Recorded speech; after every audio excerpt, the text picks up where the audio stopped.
Hello all welcome to Filmatic. ఈ మధ్య కాలంలో ప్యాన్ ఇండియన్ సినిమాలుగా మొదలైన ప్రాజెక్టులు 2 లేదా 3 ఏళ్లలో పూర్తి చేస్తుండగా, ఒక సినిమా దాదాపు 16 ఏళ్ల పాటు మేకింగ్‌లో ఉందని చెప్తే నమ్మడం కష్టమే. కానీ మలయాళ మేకర్స్ దాన్ని సుసాధ్యం తీశారు. కేరళలో సాహిత్య అకాడమీ అవార్డు సొంతం చేసుకున్న ఆడు జీవితం అనే 2008లో ప్రచురితమైన పుస్తకం ఆధారంగా తెరకెక్కిన చిత్రం ది గోట్ లైఫ్ ఆడు జీవితం. పృథ్వీరాజ్ సుకుమారన్ ప్రధాన పాత్రలో బ్లెస్సీ దర్శకత్వంలో తెరకెక్కిన చిత్రం ప్రపంచవ్యాప్తంగా విడుదలైంది.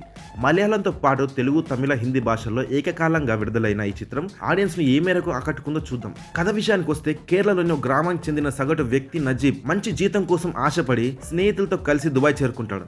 కొత్త జీవితం మొదలెడదామని ఎన్నో ఆశలతో దుబాయ్లో అడుగుపెట్టిన నజీబ్ తెలియకుండా ఎడారిలో గొర్రెలు కాసే పనిలో ఇరుక్కుంటాడు. అక్కడి నుండి ఎలా బయటపడాలో తెలియక, ఎలా బ్రతకాలో అర్థం కాక నానా ఇబ్బందులు పడుతుంటాడు. ఆ దుబాయ్ ఎడారిలో నుంచి నజీబ్ బయట పడగలిగాడా లేదా, ఈ ప్రయాణంలో అతడు ఎదుర్కొన్న కష్టాలేమిటి వంటి ప్రశ్నలకు సమాధానమే ది గోట్ లైఫ్ ఆడు జీవితం. నటీనటుల పనితీరుకొస్తే, నటనకు గాను కేరళలోని ఎన్ని అవార్డులు ఉన్నాయో అన్ని పృథ్వీరాజ్ ఇంటికి చేరుకోవడం ఖాయం. ఒక నటుడిగా కంటే ఒక వ్యక్తిగా అతడు పడిన కష్టానికి కరతాళ ధ్వనులతో కితాబివ్వడం తప్ప ఏం చేయగలం? ఒక మనిషిని ఆశ బ్రతికిస్తుంది, నిరాశ చంపేస్తుంది. ఈ ఆశకి నిరాశకి మధ్యలో కొట్టుపిట్టాడి జీవితాలు చాలానే ఉన్నాయి. అటువంటి ఒక పాత్ర నజీబ్. ఈ రెండింటికి మధ్య ఆంతర్యాన్ని చాలా అద్భుతంగా పండించాడు పృథ్వీ. ముఖ్యంగా ఎడారిలో ఎండుతూ కేరళలోని తన జీవితాన్ని తలుచుకుంటూ అతడు సాగించే ప్రయాణం కంటతడి పెట్టిస్తుంది. అమలా పాల్ పాత్ర చిన్నదే అయినప్పటికీ ఆమె క్రియేట్ చేసే ఇంపాక్ట్ చాలా బాగుంటుంది. ఆమె తెరపై కనిపించిన ప్రతిసారి సినిమాకి తెలియని జీవం వస్తుంది. అది కథనంలోనూ ప్రస్ఫుటిస్తుంది. జిమ్మీ, కేఆర్ గోకుల్ తదితరులు తమ తమ పాత్రలకు న్యాయం చేశారు. సాంకేతిక వర్గం పనితీరుకు వస్తే, ఏఆర్ రెహమాన్ ఇప్పటి వరకు చాలా అద్భుతమైన నేపథ్య సంగీతాన్ని ఇచ్చి ఉండొచ్చు, కానీ ది గోట్ లైఫ్కి ఇచ్చిన బ్యాక్గ్రౌండ్ స్కోర్లో జీవం ఉంది.